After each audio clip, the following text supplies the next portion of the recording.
जय जिजाऊ मित्रांनो, मेंबर म्हणून जॉईन झालेल्या आपल्या सर्वांचं या चॅनलवर सगळ्यांचं स्वागत आहे. की आपण जे काही 29 रुपये किंवा 59 रुपये भरून जे काही मेंबरचं जे काही सबस्क्रिप्शन घेतलेलं आहे, तर पहिल्यांदा ही गोष्ट समजून घ्या की हे जे पैसे आहेत तर हे युट्यूबला जातात. बऱ्याच जणांचा गैरसमज असा होतो की आम्ही तुमच्याकडे नोंदणी केली आणि आम्ही हे पैसे पेड केलेले आहेत. तर हे जे आहे तर याच्यामध्ये जे काही सामाजिक सुरक्षा असेल, कम्युनिटी गाईडलाईन असतील, IT ऍक्ट असेल, तर याच्यामुळे जे काही 7-8 वर्षापासून काम करत असताना आम्ही वारंवार सांगत असतो की आम्ही कुणाचे लग्न जुळवत नाही किंवा आमच्या माध्यमातून लग्न जुळतात असा दावा आम्ही कुठे करत नाही किंवा आम्ही एकमेकांचे बायोडाटा कुणालाही परस्पर शेअर करत नाही किंवा कुठल्याच गोष्टीसाठी कुणालाही पैशाची मागणी करत नाही. मात्र याच्यामध्ये जी काही कार्यपद्धती आम्ही ठरवली होती, रिक्वेस्टची जी काही ही होती, तर रिक्वेस्ट टाकल्याच्या नंतर बऱ्याच जणांना मोबाईल नंबर प्राप्त झाले आणि मग नंतर काही लोकांना मग त्रास देणारे फोन कॉल्स गेले. मग काहींनी पोटात 90 टाकून केले असतील, कसे केले असतील, परंतु याचा परिणाम असा झाला की विनाकारण हा एक सेवाभाव मोफत म्हणजे करायला गेलो गणपती आणि झाला मारुती अशातला प्रकार होत विनाकारण दोनदा आमच्या विरोधात पोलिसात तक्रारी दाखल झालेल्या आहेत. यापूर्वी लॉकडाऊन मध्ये एकदा झाली होती आणि आता मागच्या 6 महिन्यापूर्वी.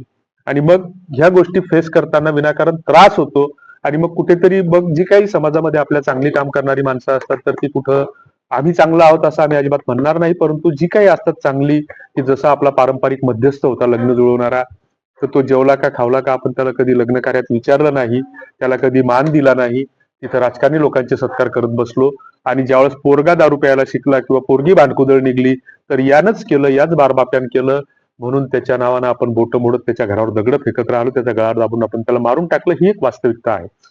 आता तुम्ही मेंबर झाल्याच्या नंतर जे काही सबस्क्रिप्शन घेतलेलं आहे 29 रुपयाचं किंवा 59 रुपयाचं, तर त्याच्यामध्ये आपल्याकडे जे काही आधीचे 4-5 मेंबर आहेत तर आपल्याला ही 5-50 लोकांची कम्युनिटी बिल्ड करायची आहे आणि या माध्यमातून तुम्ही पहिल्यांदा काय केलं पाहिजे की प्ले स्टोअरला मराठा लग्न अक्षदा टाईप करा मराठीत किंवा इंग्रजीत, किंवा गुगलवर सर्च करा लग्न अक्षदा नावाने किंवा @लग्न अक्षदा ही वेबसाईट तुम्हाला आमची मिळेल. त्या ठिकाणी तुम्ही ती ओपन झाल्याच्या नंतर वरती मोबाईल नंबर टाकायचा, त्याला OTP येईल, OTP टाकायचा, त्याला सबमिट करायचं, त्याच्यानंतर तुमचं नाव टाकायचं, राम जे काय असेल ते नाव टाकल्याच्या नंतर तुमचा जिल्हा निवडा, तालुका निवडा आणि खाली एक 4 अंकी 6 अंकी पासवर्ड सेट करा, 1 2 3 4 जे काय असेल. तुम्हाला जर काही रेफरल कोड प्राप्त झाला असेल तर टाका, नाही तर सोडून द्या आणि त्याला सबमिट करा. त्याच्यानंतर एक प्रोफाईलचं पेज तुमच्या समोर ओपन होईल. प्रोफाईलचं पेज ओपन झाल्याच्या नंतर त्या ठिकाणी आपले प्रोफाईल नावाचं एक निळ्या अक्षरात तुम्हाला दिसेल. त्याच्यावर जर क्लिक केलं तर त्याच्यावर मग वर आहेत की वधू आहेत हे सिलेक्ट करा.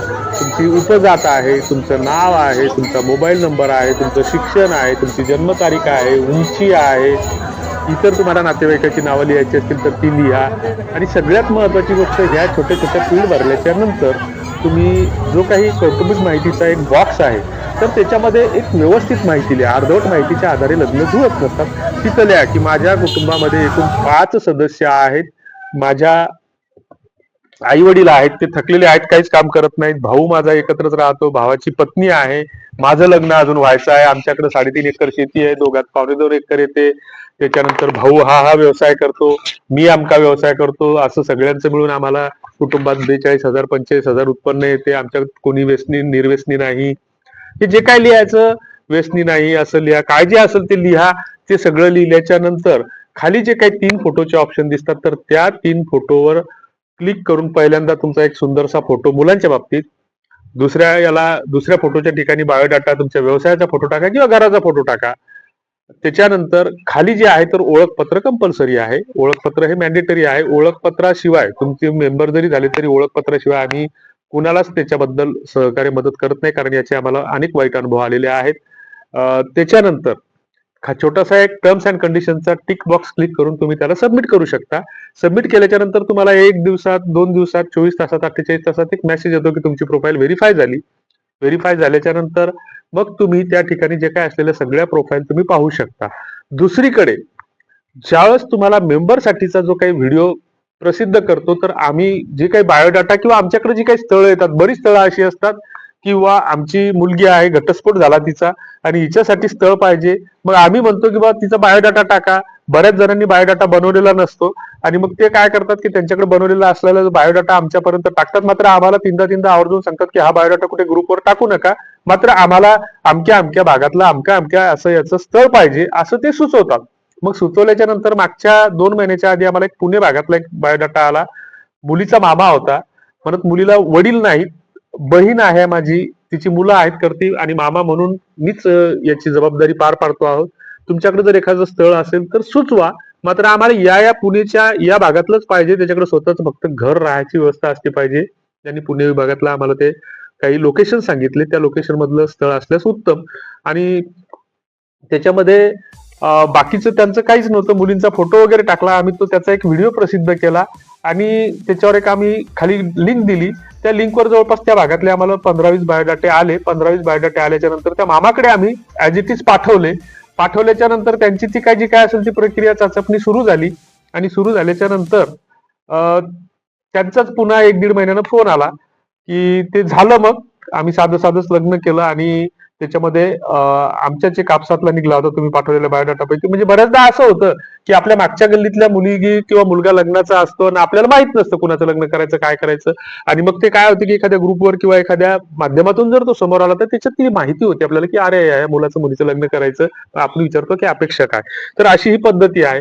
दुसरीकडे तुम्हाला जर त्याच्यामध्ये नोंदणी करायची नसेल, तुम्ही कोणाचा पालक म्हणून जर समजा स्थळ पाहत असाल तर खाली डिस्क्रिप्शन बॉक्समध्ये लिंक दिलेली आहे.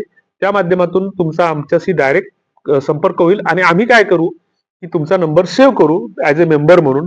त्याच्यानंतर मेंबरसाठीचे जे काही व्हिडिओ प्रसिद्ध होतात तर मेंबर म्हणून तुमचा नंबर जर सेव्ह झाला नसेल तर तुम्ही तिथं आम्ही आवाहन करू की तुमचा आयडी क्रमांक त्याच्यामध्ये टाका. तुम्ही नोंदणी केली असेल त्याच्यातला आयडी क्रमांक जर टाकला तर आम्ही तुमचा सर्च करून तो नंबर सेव्ह करू आणि मग जे काही विशेष प्राधान्यक्रमाने जी काही आपल्याला स्थळं प्राप्त होतील तर ती स्थळं आपण एकमेकांसोबत परस्पर संवादातून लग्न जुळवण्याचा प्रयत्न करू. आम्ही कुठून देवाघरून आलो किंवा आम्ही खूप तज्ज्ञ आहोत किंवा आमच्या माध्यमातून लग्न जुळतात असं होत नाही. फक्त फरक एवढाच पडतो की आम्ही जी काही 7-8 वर्षामध्ये जी काही लोकांचा विश्वास निर्माण केलेला आहे की आम्ही वारंवार सांगत असतो की आम्ही कुणालाच कुठल्याच गोष्टीसाठी पैशाची मागणी करत नाही. आमची एक कार्यपद्धती ठरलेली आहे. आरोप करणारे काही करतात, मात्र समाजामध्ये चांगले लोकही असतात आणि तुमचा हेतू उद्देश भूमिका जर चांगली असेल, प्रामाणिक असेल तर मदत करणारे शेकडो हात पुढे येतात. याचा आम्हाला अनेक वेळा अनुभव आलेला आहे. आणि मग आपण असं गैरसमज करू नये की बा लग्नाच्या आता आपण स्वतः समोरच्याकडे बायोडाटा टाकला की आपली जबाबदारी संपली, विवाह संस्थेकडे नोंदणी केली किंवा दलालाचा खिसा गरम केला म्हणजे आपलं लग्न जुळतं, हा गैरसमज काढून टाका. हा गैरसमज आणि त्याच्यानंतर जे काही मेंबर्स असतील तर मेंबरसाठी आपण एक व्हॉट्सअपचा ग्रुप तयार करणार आहोत आणि त्याच्याकडं जी काही आमची बायोडाटा आमच्याकडे प्राप्त होतील तर ते बायोडाटा आपण त्या ग्रुपवर टाकण्याचा प्रयत्न करू. मात्र त्याच्यासोबत सूचना असतील, मात्र सूचना असल्याच्या नंतर आपण त्या सूचनांचं अवमूल्यन करू नये. म्हणजे एखाद्यानं जर टाकलं असेल की बाबा समजा नाशिक विभागातला एखाद्या मुलीचा बायोडाटा आला आणि त्यांनी लिहिलं की बाबा आम्हाला इंजिनियर झालेलाच मुलगा पाहिजे, IT सेक्टर मधला मुलगा पाहिजे आणि आम्हाला नाशिक किंवा पुणे भागातीलच स्थळ पाहिजे, तर उगीच मग आमच्या अमरावतीच्या अकोलेच्यांनी त्यांनी फोन करू नये. मग आमच्याकडे 4 एकर शेती आहे, चालते काय? म्हणजे त्या IT अपेक्षा तर ते काय करतील की एक तर तुम्हालाही मूर्खात काढतील आणि आम्हालाही मूर्खात काढतील. आता अशा गोष्टी कुठेतरी घडू नये आणि मग ह्या घडू नये म्हणून आपण ह्या मेंबरसाठीचा जो काही प्लॅटफॉर्म आहे तो तयार केलेला आहे. कारण जे काही आता व्हॉट्सअप ग्रुपवर आपण त्याच्यावर वारंवार सूचना देत असतो की असं करू नका, हाय मेसेज टाकू नका, रिकामे व्हिडिओ टाकू नका, तरी ऐकत नाही. आपण रिमूव्ह करून किती जणांना करणार, या गोष्टी शक्य नसतात. तर त्याच्यासाठी ही कम्युनिटी आपण बिल्ड करण्याचा यातून प्रयत्न करणार आहोत. तेव्हा नोंदणी केली नसेल तर नोंदणी करा. त्याच्यानंतर पुन्हा काय आपल्याला याच्यातून बेनिफिट्स मिळणार किंवा काय फायदा होणार किंवा आपली कम्युनिटी झाल्याच्या नंतर आपल्याला लग्न जुळवण्यासाठी आपण एकमेकांना काय मदत करू शकतो याबाबतची चर्चा आपण वारंवार सातत्याने करणार आहोत. 2 मिनिटाचा 3 मिनिटाचा वेळ आपण स्वतःसाठी दररोज दिला पाहिजे. व्हिडिओ जर पब्लिश होत असतील तर ते पाहण्याचा प्रयत्न केला पाहिजे. चॅनल्स वर येणारे तुर्तास जे काय आहे तर तुमच्या काही सूचना असतील, फीडबॅक असतील, आपण काय आणखीन चांगलं करू शकतो किंवा याच्यातून काय करता येईल ते तुम्ही आम्हाला सांगितलं पाहिजे. तुम्ही स्वतः काय करू शकता तेही तुम्ही सांगितलं पाहिजे. सूचना तुम्ही तुमच्या कमेंट बॉक्समध्ये नक्की लिहिल्या पाहिजे किंवा आम्हाला व्हॉट्सअपवर कळवलं पाहिजे.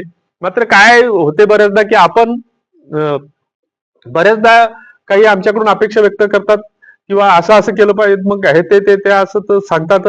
आपण जर त्यांना प्रश्न विचारला की आम्ही काय केलं पाहिजे तुम्हीच आम्हाला सुचवा, तर ते आपण सुचवू शकत नाही. म्हणजे फक्त आपण काय करतो की आपण पूर्णपणे या सिस्टमनं तुम्हाला आम्हाला परावलंबी बनवलेला आहे की आपण शेतकरी जरी म्हणत असतो तर शेती व्यवसाय पण आपल्या हातचा राहिला नाही. सकाळी झोपेतून उठल्यापासून तर संध्याकाळी झोपेपर्यंत प्रत्येक गोष्टीसाठी आपल्याला दुसऱ्यावर अवलंबून राहावं लागतं. आपण शेतकरी कुटुंबातले जरी असलो तरी आपल्याला तांब्या घेऊन सकाळी डेअरीवरच जावं लागतं. ही आपली अवस्था आणि व्यवस्था झालेली आहे. सगळी जे काही पारंपरिक पद्धती येतात तर त्या नामशेष होण्याच्या मार्गावर आहेत. त्याला आपल्याला कुठेतरी वाचवायचं आहे. हा या मागचा उद्देश, हेतू, भूमिका आहे. तुमच्या कॉमेंट बॉक्स मध्ये प्रतिक्रिया नक्की द्या. धन्यवाद.